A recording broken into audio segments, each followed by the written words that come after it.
And we're on. So we'll go ahead and kick this thing off, and folks can trickle into the room as they come. But welcome to Leading from North of Center. I'm Cliff W. Gilmore. I'm here with BJ Fitzpatrick Jr. And we know that leading can be rewarding, it can be exhilarating, it can be satisfying. But even during the best of times, it can also be incredibly stressful, lonely, and downright terrifying. And these challenges get even bigger when we're in a world that operates at the speed of sound, especially during times of crisis and uncertainty, when we're forced to adapt and to just radically change on the fly. So we got two goals today. First, we want to help you be the kind of leader you'd want to follow. If you've seen NOC, you've seen that statement. And also the kind of follower you'd want to lead. That's important because rarely are you ever one of those, even in any given moment. You're rarely a true full leader or a true full follower. You've got a lot of roles to fill, so they're both very important. We'll draw from current events. We'll share our personal experiences to try to help you think about leadership in either a practical and maybe a new way. We hope that that's something we can bring to you. Now, right out of the gate, though, you might be wondering, why should we listen to these guys? And that's a fair question. And ultimately, it's up to you to decide the value of any guidance that we may provide. And that's why the topic of this Leading from NOC session is getting to know us and how we think. So I'm going to tell you a bit about myself, then we'll flip on over to BJ and let him describe himself a smidge. I'm going to start with sort of the top line box checks on a resume. I am a retired Marine Corps officer. I was a career public affairs officer, which involved crisis communication, strategic communication, being the official spokesperson for various organizations within the Marine Corps, and then the multi-service and multinational communities. The highlight for me was 2 years I spent advising the vice chairman of the Joint Chiefs of Staff, the #2 most senior guy in the U.S. military, and I was his special assistant for public communication. So that was a tremendous experience for me, and I've got that body of experience that I'm drawing from when it comes to leading Marines and when it comes to advising senior leaders. And final box check on that one is that I do hold a PhD in organization and management with a leadership specialization. But also a little bit more about my personal background. I was born very young. I lived through 12 marriages between my parents. I went to 12 schools by 6th grade. I left home at 16, worked my way through college. I had help along the way. I wasn't alone. I'm not one of those who claims I'm a self-made man. But I did work my way through school with some help from others. And I attended university on a theater scholarship before joining the Marine Corps. And I had a host of jobs throughout, including I was a dishwasher, then a host, then a waiter. I was a bank teller. I was a bindery worker in a print shop. Spent some time as a resident hall advisor at Washington State University during my undergrad days. I followed on then. I managed a grocery store. I was a night manager during my college time. And have done, as I look back, just a whole weird collection of jobs, some of them in leadership positions and some of them where I was the follower along the way. So today I'm the founder and CEO of North of Center and the creator of the communication-based leadership framework that we use to guide all of our coaching and consulting work in leader development, organizational communication, and public engagement.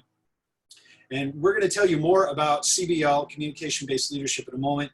But first, I want you to learn a bit more about BJ from BJ. Well, I'm a retired infantry colonel. I was in the Marine Corps for 30 years. I was all the way from a platoon commander when I started to a chief of staff and a commander. And I transitioned after 30 years, and I worked for the Marine Corps for 3 years as a civilian.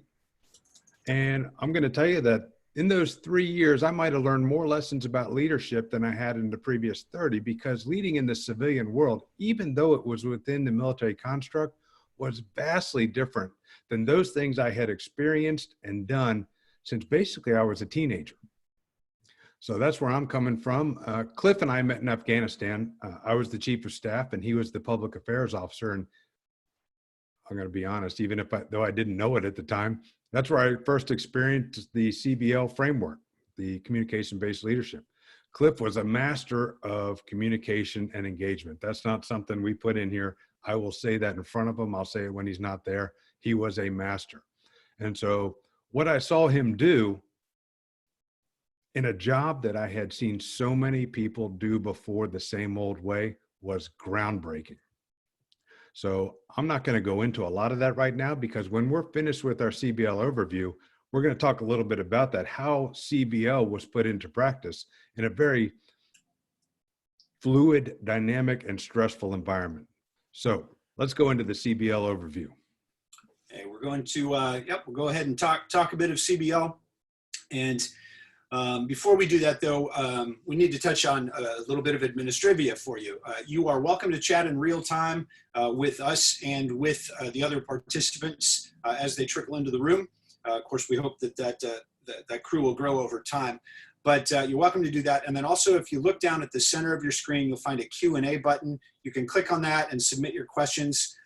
We want this to be interactive, but this first go round for us is sort of introductory and overview. So the way we're going to do it is we'll watch your questions as they're coming in. We're going to talk a bit about the communication-based leadership framework and how that works, how we apply it, how we think you could use it to adapt your own leadership style. And then once we close out that sort of monologue, or what's a dialogue when it's just two people talking? It's like do a monologue, whatever. We're going to finish that up. And then at the end of that, we'll go ahead and start tackling those questions. And we'll keep the Q&R, the question and response session open as long as anybody is in the room and has questions to ask. So with that in mind, I'm going to give you a little more about BJ and I together. Between us, we've led and built new, established, remote, distributed, multi-generational, multinational, interagency teams, ranging in size from a couple people to thousands.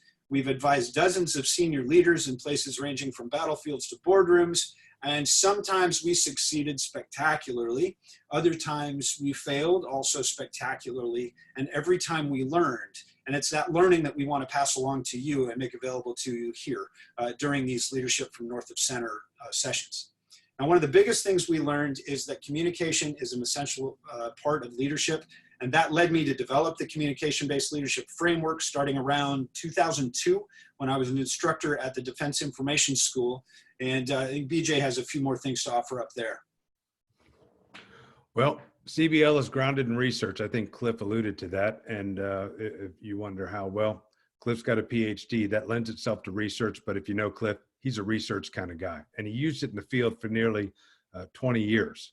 He's got firsthand experience. And this started, and Cliff has told the story 100 times, and I think it's very telling, on 9/11. Cliff was at the school, as he said, during 9/11. He saw the towers come down, and in a flash, he realized the things he was teaching, the things he had been taught, and the things he had been executing within his occupational specialty were not going to stand the test of time, given how the world changed right then. And that's going to kind of come to its coup de grace here as we talk about what we did in Afghanistan. That's a good one, huh, Cliff? We're going to talk about that at the end, and I think you'll see what we mean. So I'm going to take the mic back here, and I want to make one correction for the record there. It's an honest mistake, but one of the principles of communication-based leadership is accuracy, and I want to tackle that right away. Just for clarity, I was actually in Okinawa, Japan when the towers fell, and I had received orders to the Defense Information School. I went there, and it was while I was watching our response and the initial surge of activity after 9/11 that I started digging into, well, what were some guiding principles that we could use to really help us out with that. So BJ, it's an honest error on your side. Stories get muddled from time to time. I just want people, especially if there's someone out there listening who knows me and says, hey, wait a minute, Cliff wasn't there yet. I wasn't at DINFOS on 9/11, but I went there soon after. And that is then the thing that's the circumstance that triggered me looking into a set of principles that could guide us in a world that was changing so fast. Now, CBL, communication-based leadership, it's a philosophy, it's a process, it's a guide. It's also a practical tool to help leaders put communication at the center of what they do. And I want to say briefly that when I'm talking about leaders, I'm not just talking about people who are in positions of authority and leadership and formal positions of leadership authority. I approach leadership as a lifestyle, and that has really been driven home to me over these past couple of weeks as I'm watching friends and family and colleagues be forced to adapt to remote work, be forced to try and lead in new ways within their homes and with their colleagues and jobs. And so that's my approach to this. And when I'm talking about helping people become leaders, better leaders, I'm not talking about just folks who are in leadership positions or seeking them out. I'm talking to everyone and saying, hey, we are all leaders in our own way. And this stuff that I work from can help us be just better overall. So, I said leadership, CBL, it's a philosophy, a process, a guide, and a practical tool. It's not a replacement for your own leadership style. And there are some folks out there who will offer you, a specific tool and say, do it this way. They may offer you, it's the path, it's the right thing. And in some cases, it's a really valuable tool they're passing on. Communication-based leadership isn't a replacement for anything you're doing. It's a foundation on which you can build and strengthen the leadership skills and style and philosophy that you already have. But the key thing about it is that it's built on communication at the center of all of that. So it doesn't matter. I mean, if you're a well-established servant leader, transformational leader, frankly, even if you're a toxic leader, you could put this to good use, although you'd probably fight it the whole way. And it would require a degree of introspection and change that's uncommon to that sort of leader. But any type of leader could use this. So as a philosophy, communication-based leadership is built on 4 cornerstones, 4 timeless truths. And they are that everything we do is a communication activity. I mean, literally everything we say and do communicates something to somebody somewhere. Even silence sends a message. Now, the second truth of CBL is that our capacity to communicate is finite. It's limited. There's only so much.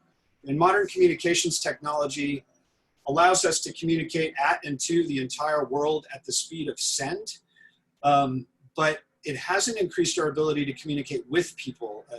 Humans, leaders only have so much bandwidth. And at its heart, communication is still about human interaction and relationships. So we only have so much bandwidth. And that takes me to the third truth of CBL, which is that leadership is about relationships. So we need to prioritize our relationships, identify the ones that are most important to us, and allocate that limited communication capacity to those relationships, to strengthening and sustaining them. The fourth truth of CBL is that enduring leadership success requires trust. Now, a leader can survive without trust in the near term. Sometimes they can survive serially. They can hop from one place to another. But without trust, ultimately, a leader can't build an organization that will survive over time. They can't build an organization or a team that will thrive when they are away or after they leave. So the bottom line about these truths is there are cornerstones on which you can build your leadership style. They're the beginnings of a lens you can use to look at situations and start making decisions based on your priorities. And ultimately, leaders disregard these truths at their peril. They're true, they endure, they don't change, they haven't changed, no matter what has evolved in communications technology. If we ignore them, we will fail as leaders. Also, though, CBL is a process. And as a process, it has 4 characteristics. And I'm going to take a little sideline here to do a unabashed plug. Is we've got these cool little cards where we've got the 4496 process. And if anybody was interested in those, we'd be happy to send you some. But as a process, the 4 characteristics are CBL is principle grounded, issue driven, key public oriented, and outcome focused. So principle grounded. Cliff's going to talk to you about the CBL principles in a minute, but we're talking about a little bit different here. You need to figure out what your principles are. What do you stand for? And also, who do you work for and what organization are you in and what are their principles? You got to know where you're coming from before you can start any of this process. It takes a little bit of introspection. A lot of people already know, very aware, but it's something worth saying. It's also issue driven. We like to break it down in the T format, as in cup of tea. T, enduring topics. E, events imposed upon you. And A, actions initiated by you. And I can tell you right now, events imposed upon you, easy for me to say, coronavirus. That has been imposed upon the entire world at one time, and it's an easy one to call out. We like to think if you don't know what you're talking about, then where do you start? And that's where issue driven. And then you go to key public oriented. Now you know what your message is. What do you want it to be? It's time to figure out who to give it to. Usually you're going to find out you have different messages because you have different key publics. What's a good message for your customers isn't necessarily the same message you want to provide to your team, or even at a smaller level, if you're just given a 1-hour presentation, figuring out who that key public is to give your message to will be a critical factor in figuring out what you're going to do. And finally, outcome focus. You need to know what you intend to achieve in order to have the right message, bottom line. And that takes us then to the part about CBL being principle driven. And there are 9 principles that we've identified in communication-based leadership. And the idea here is, you know, as BJ mentioned, CBL itself is principle guided, and you need to have that set of your own principles. So, well, I also said that CBL is not a replacement or a solution for anybody. It's a foundation on which you could build. So we have this core set of principles. We found that they work very well. I apply them day to day. I generally see the world through a fat Cupid, which is the handy acronym for those principles. But when we work with clients and customers and leaders on these things, we don't force this list of principles on them. We use it as a guide, not a trap. And we help folks adapt to their own, the values and principles that they prioritize. So I'm going to go ahead and talk through briefly the 9 of them here. This set of principles we found works very well. And but it's a guide, not a mandatory to-do checklist, okay? And there are a couple things about these principles that I'll lay out to you. First off, each one of them has 2 aspects, a words aspect and a deeds aspect. Communication is the verbal and the nonverbal. It's the words and the deeds. So each of these principles has both of those elements. Now, the second part of this list is, as I said, it's not a checklist of must-dos. It's a list of things that need to be balanced deliberately when you're working through the issues that you're working through. So that the list of the 9 principles of CBL is, again, Fat Cupids is the acronym. It's handy, it's convenient. If you prefer teeth, you can switch a couple and go with Fat Cuspids, that's fine. But free flow of information is the first one. Accuracy is the second. Timeliness, you'll notice that it's timeliness, it's not speed. The world today operates at the speed of send, and it'll drive us that way if we let it. But we have found that being timely, doing and saying the right thing at the right time, is far more important than speed. And if you have a speed mindset, you're going to rush to failure. If you have a timeliness mindset, you can go fast if you have to, but you can take time to breathe as well. The next principle in CBL, the C in Cupids, is credibility. This is actually the prime principle of this list. Most of them you have to balance against each other. All of them are balanced to preserve your credibility, which comes from being consistent and aligned with your words and deeds. Next principle is unity. That's unity of voice, unity of action. Privacy. Privacy becomes one of the reasons that you back off on some of the other principles. There are things that are private. They have to be protected. You owe that to individuals in your relationships with them to not put those things out to the rest of the world, to be discreet about them. So privacy is a driving principle for us. Interaction is a key one. I'm going to touch on that real briefly here because we're in heavy monologue mode right now, but we've prioritized interaction. We said we want that. We have questions coming in as we go, and we will have a Q&R time at the end of this so that we can create that interaction and share information with people and share thoughts rather than just dumping it on you. Next 2 principles are delegation, and that's delegation of voice and delegation of action. And finally, safety/security. Frankly, we're still doing a little bit of digging into the literature to sort out whether those 2 should stand alone or one should be, you know, the final. But they fall right now for us and have over the last 10 years or so for me in the field into a similar category. We're comfortable doing them as a slash, safety/security as a principle. I'll close on the discussion here about these principles, reminding you that they are a list for balancing to help you make decisions. There are times when you might sacrifice one of those principles for another. You may sacrifice free flow of information in order to preserve security or accuracy for a time. For a time is key. When you choose to sacrifice one of these principles for another, or any of your principles for another, a leader has to be able to articulate why in a way that makes the average person say, oh yeah, that makes sense. If you sacrifice, for example, free flow of information just for security, and people are looking at it going, that's an excuse, you're protecting yourself, they're going to know, and your credibility is going to take a hit. So summing this one up, these 9 principles under Fat Cupids, they're the list we start from. Having a core set of principles is really the key for a leader. Using those principles to guide your prioritization and decision-making is absolutely essential. This is the list we start from. It's not the right list, the only list. It's our list. It's what we use when we're doing our thing. But were we working with somebody out there, we're not going to tell you, use ours, get rid of yours. We're going to say, hey, let's figure out what your principles are and and help you put those to work. That closes that one out for me on that. We'll turn it back over to BJ to cover the practicality of CBL. Well, finally, we have the 6 questions.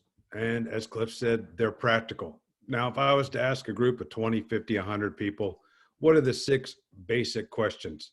Somebody, or most everyone, would say who, what, when, where, how. And I'm not even sure if that was 6, but it was close. And I'd say that to bring up my point. We all know that. And we would say who, what, where, when, and go on that. We've changed the order just a little bit. What, who? We start with what. What are your driving issues? If you don't know what you're talking about, it's tough to have the right conversation. And it goes back to the T concept. Enduring topics, events imposed upon you, and actions you will initiate.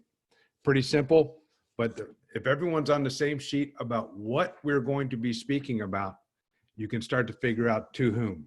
Excuse me for blocking myself off. Next is who are your key publics?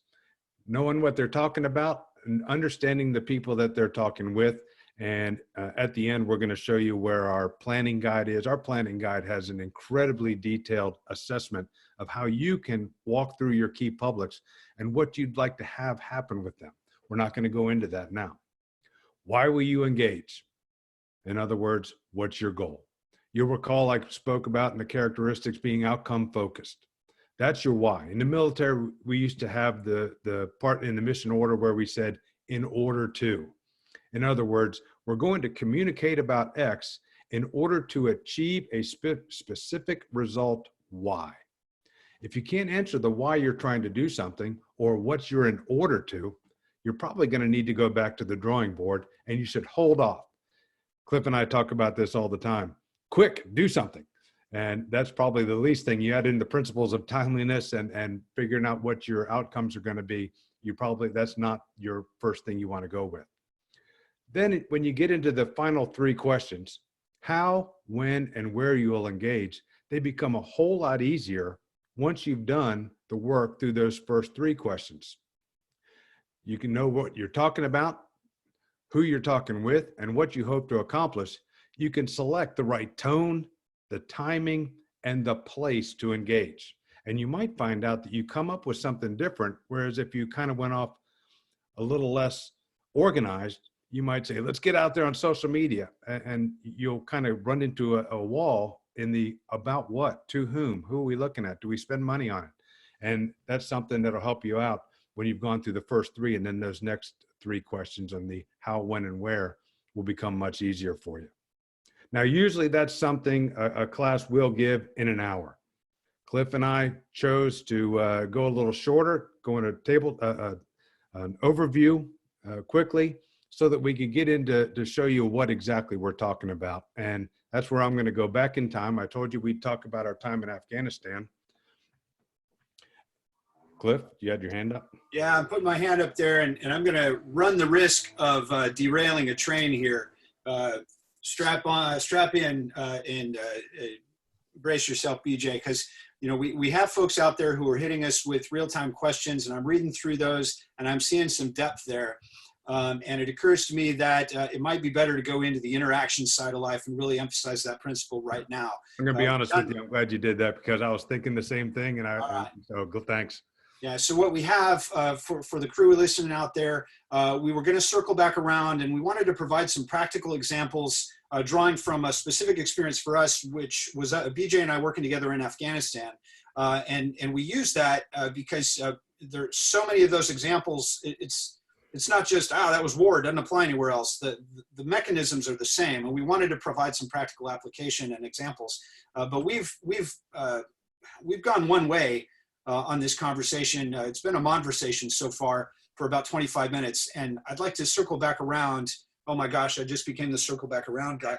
I want to come back to the questions that are hitting, because we have a couple of really robust questions here, and I'd rather interact. And it's weird enough that we're interacting one side video and everybody else has to type. But let's start with Randy. And I think everyone can see these questions, but I'm going to go ahead and read the slide. And then BJ and I'll pause for a minute, get our brains wrapped around the possible responses here. Randy Clinton out there asked, hey, a lot of companies are moving to a remote setup. And for some, this is the first time a company has let their employees work remotely.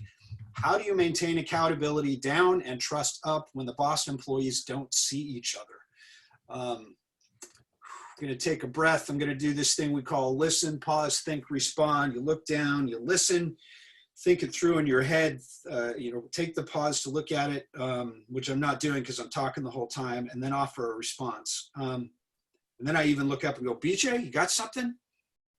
Because I can riff on it for a minute, but I want to give you a chance if you have something that's really burning. Cliff, if you have something, go. Otherwise, I can start because So, you and I do this every day. Yep. We work 3,000 miles away from each other, Washington State to North Carolina. So it's something we do every day, and we try to make this thing work and stay aligned. We do. And the mechanics of remote work, that's new and unusual for some folks to get used to. But the heart of the question I'm seeing in there, or the thing that at least I focus in on very quickly, is that question about accountability and trust up and down within the organization. And sort of the thing I'm taking away, I'm inferring from that is that the concern for once you have physical distance and lack of eyes on, how do you maintain trust and keep that building? And that, my sort of off the cuff, almost flippant response is, if your folks didn't trust each other when we went into this situation, it's going to be really hard to build it now. But also it's a fantastic opportunity to learn whether or not you really have trust within your organization. But I turn back to the principles of CBL in this case. Of course, again, that's the list I draw from. Doesn't mean it's the right one, but for me, I go back through that lens and I come back to that interactivity or interaction principle, and the free flow of information principle jumps out to me as well. That when you go remote, especially if you're new at it, you lose sort of that immediate contact. You can't lean back from one cubicle to the other and, hey, Bob, what's up? I have a question. Or you can't lead by walking around and go see all your people, make eye contact, see how they're doing. And on the more devious side of it, you can't look if you don't trust them and make sure they're working. You can't put your thumb on the back of their neck. So to maintain trust, again, first off, if it's not there by the time you are forced to go remote, you're going to be hard pressed to build it. But to maintain trust, the two principles that I would focus in on are the interaction and the free flow of information piece. From the leader's perspective, that means making sure that you're initiating regular contact with your folks, but also that you're readily available to them. Now, the thing about that is that's not new to remote work. That's not a new thing just because you're not physically co-located anymore. Those things have to happen all the time anyway. The difference is that when you go remote, then you're looking for ways to have the most robust interaction that you can. I recommend going with video if that's possible. If you have those platforms set up, that just gives you all the nonverbals. It gives you a sense of what's happening in somebody's, in their world. Takes me to a little bit of what I call intrusive leadership, or what has been called intrusive leadership, where as a leader, you need to know everything about your folks. and a chance to see them and where they're working, how tired they look, what's happening in the background is a very important thing. So I'd start with video, but the key is frequency of contact and accessibility. If you can't go with video, voice is your next option. That gives you the next most robust communication method. If you have the voice, then you can pick up on tone and tenor. You can pick up on pauses. You can hear what may be in there that makes you pause and say, wait a minute, I should ask another question here.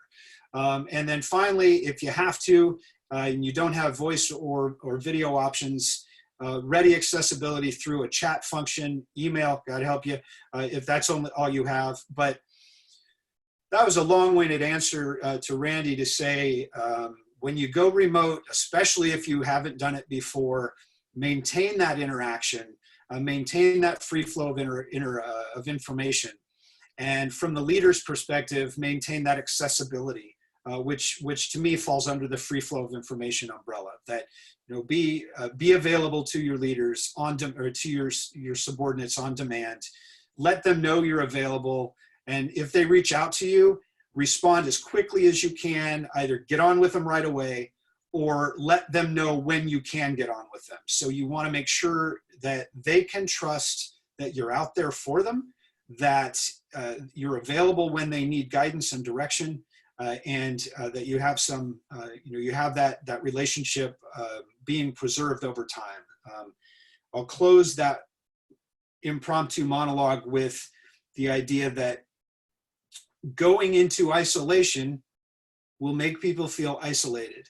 If you don't maintain contact, if you're not checking in regularly, if you're waiting for your subordinates to call you and let you know something's wrong, I think you're wrong as a leader in a time like this. So you really need to increase your interconnectivity and be more deliberate in that interaction over time. Randy, if you're still out there, if you could plug a thumbs up in somewhere to make sure that I got to your question, that'd be cool.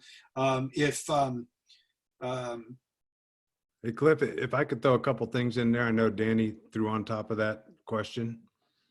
Indeed, yep, and so we can go there, and I definitely want to get back to Kimberly Hagner. Yep. She was next in the queue. I got Kimberly's when it's time, and cool. I got and let's bridge to Kimberly. I asked for your patience. Let's bridge down to Danielle's question, which was a pile onto Randy's, and then let somebody else talk, because my voice will put you to sleep. And so this is different, and again, I worked in the government, and a couple of you do, and we've got people that work remotely within the office. Maybe they're there 4 days a week and they work remotely another day a week, and it's fine because everyone's there except that one person or two people. So that when they're there and they have an important job and the phone rings and someone needs them, someone else in the office picks up the phone, says, oh no, they're working from home. You can call them at or email them at and give the answer. What happened here was we just all had to go home.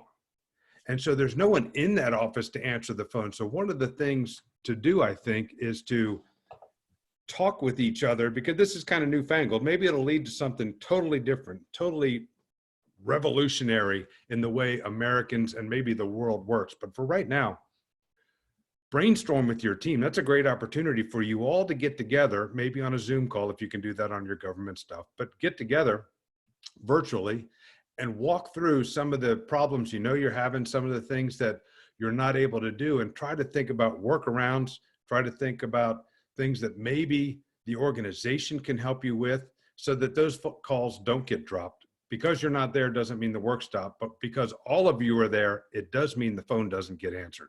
And in the government, it was very hard for the forwarding of the phone to a cell phone and all those kind of things that the bureaucracy doesn't allow. But there's an opportunity with your team to brainstorm and come up with some brilliant solutions to some problems you're finding out on the fly and can't afford to have you make a mistake with along the way.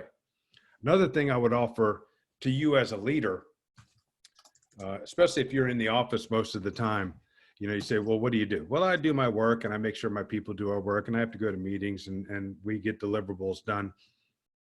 There's so many more micro actions that you're doing as a leader. If you're a good leader, you're doing a million things a day, propping somebody up, making sure somebody doesn't fall into an old habit, assuring the work's done correctly, making sure somebody's okay. And it might be worth your time to go offline, shut her down across the board, and work yourself virtually, kind of like you've seen skiers in the Olympics. They sit at the top of the hill and they do this with their eyes closed and they work their way down the slope. Work your way through a day if you all were sitting in the office and figure out how you're going to get those little cues and actions you might have done in person and how you might affect those now in a totally different environment. Because you really, I hate to say you could get Lord of the Flies, but those kind of things can happen, and understanding those things and reaching out. And then you get back to what Cliff was talking about, having that meaningful contact with your employees while thinking as a person, how do I help this person do their job? That's some special, useful alone time that you could spend figuring out how to be better in these tough times. I hope that it helped you with that question, Danny. Thanks for that, BJ. And let's see, Want me to go into Kimberly's question? Yeah, I saw surgeon questions right up front, and that's slowing down. I think we're getting to them. Also, though, anybody who had the questions out there, if you're willing to give us a typed thumbs up or woohoo or smiley icon or something to let us know we got where we gave you something worthwhile, please do. If you have follow-ons, if anything we said either didn't hit the mark or raised more questions, just hit us again and we'll keep going. Getting into Kimberly Hagner's question, she said, hey, BJ, this is to BJ, I think.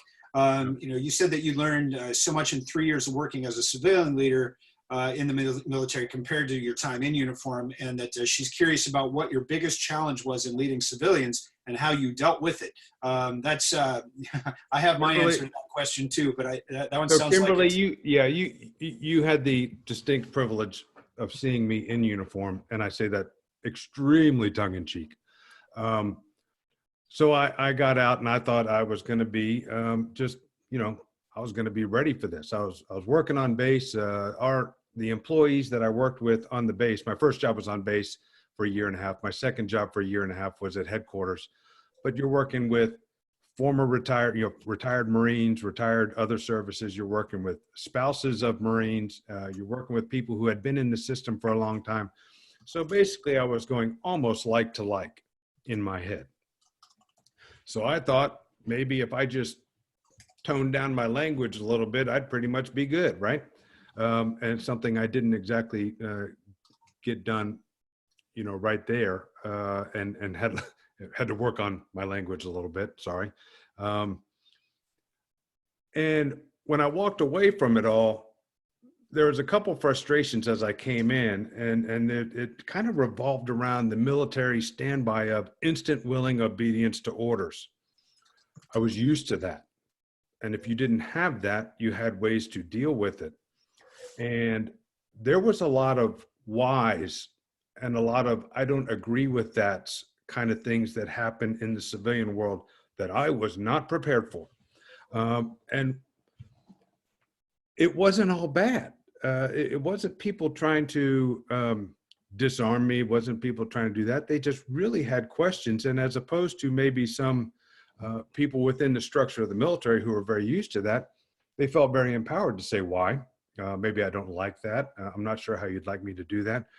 And it took me some time to get used to. And when I had maybe some big ideas, I found out, and kind of my success story, I'll say, because someone else helped me with it.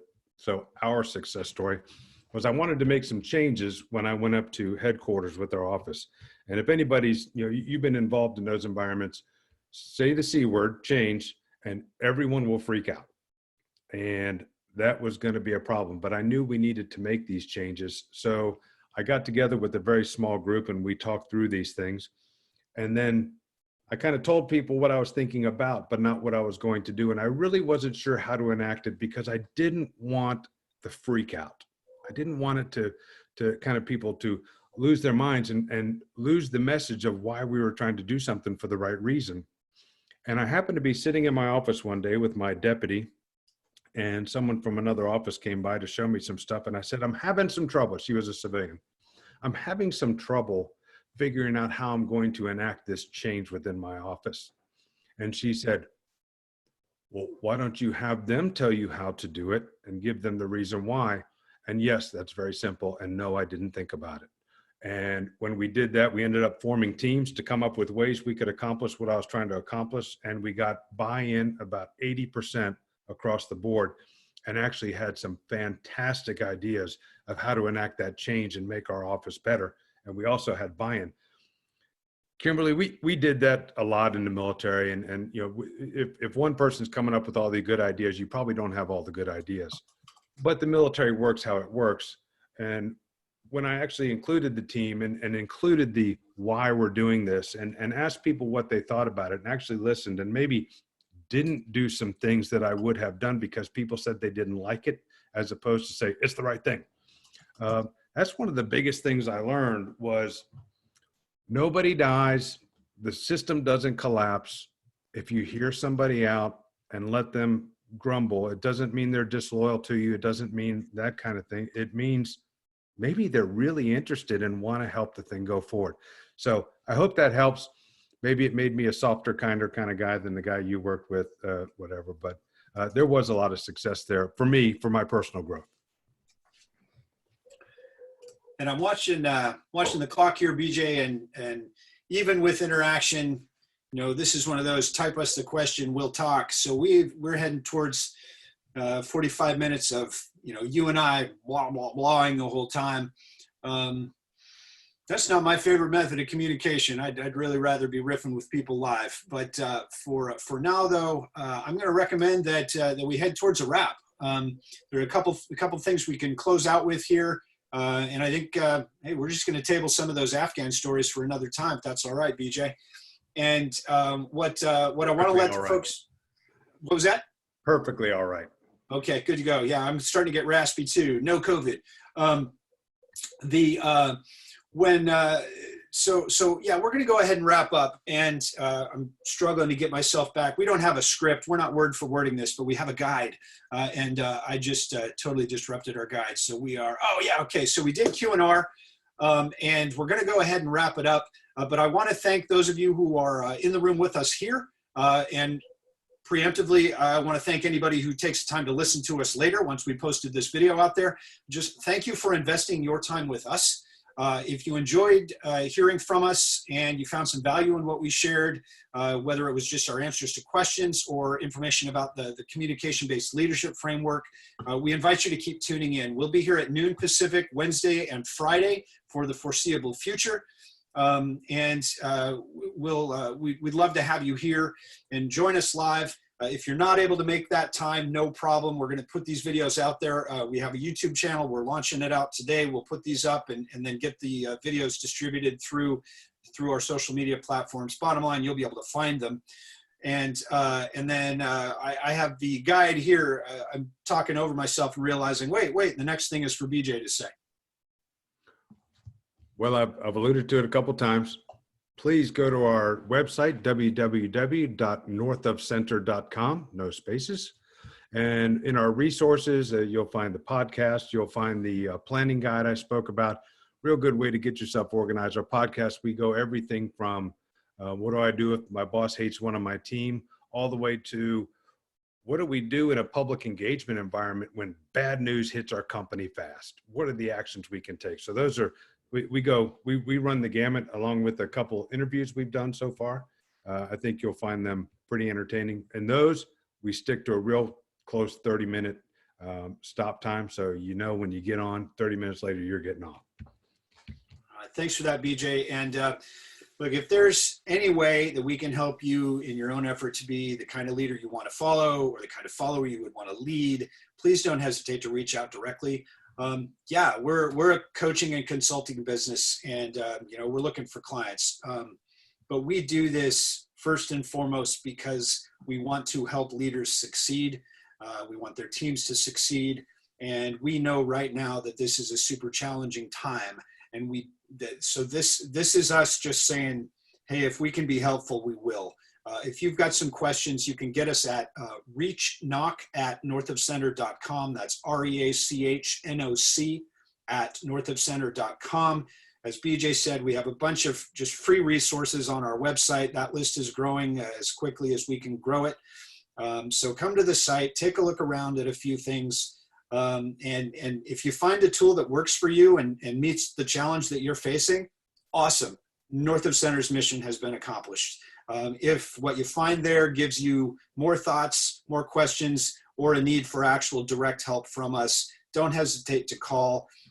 If we can give you an hour of what we call call zero time, that's just, it's not a pitch, not a sell, it's just call us, let's talk for about an hour.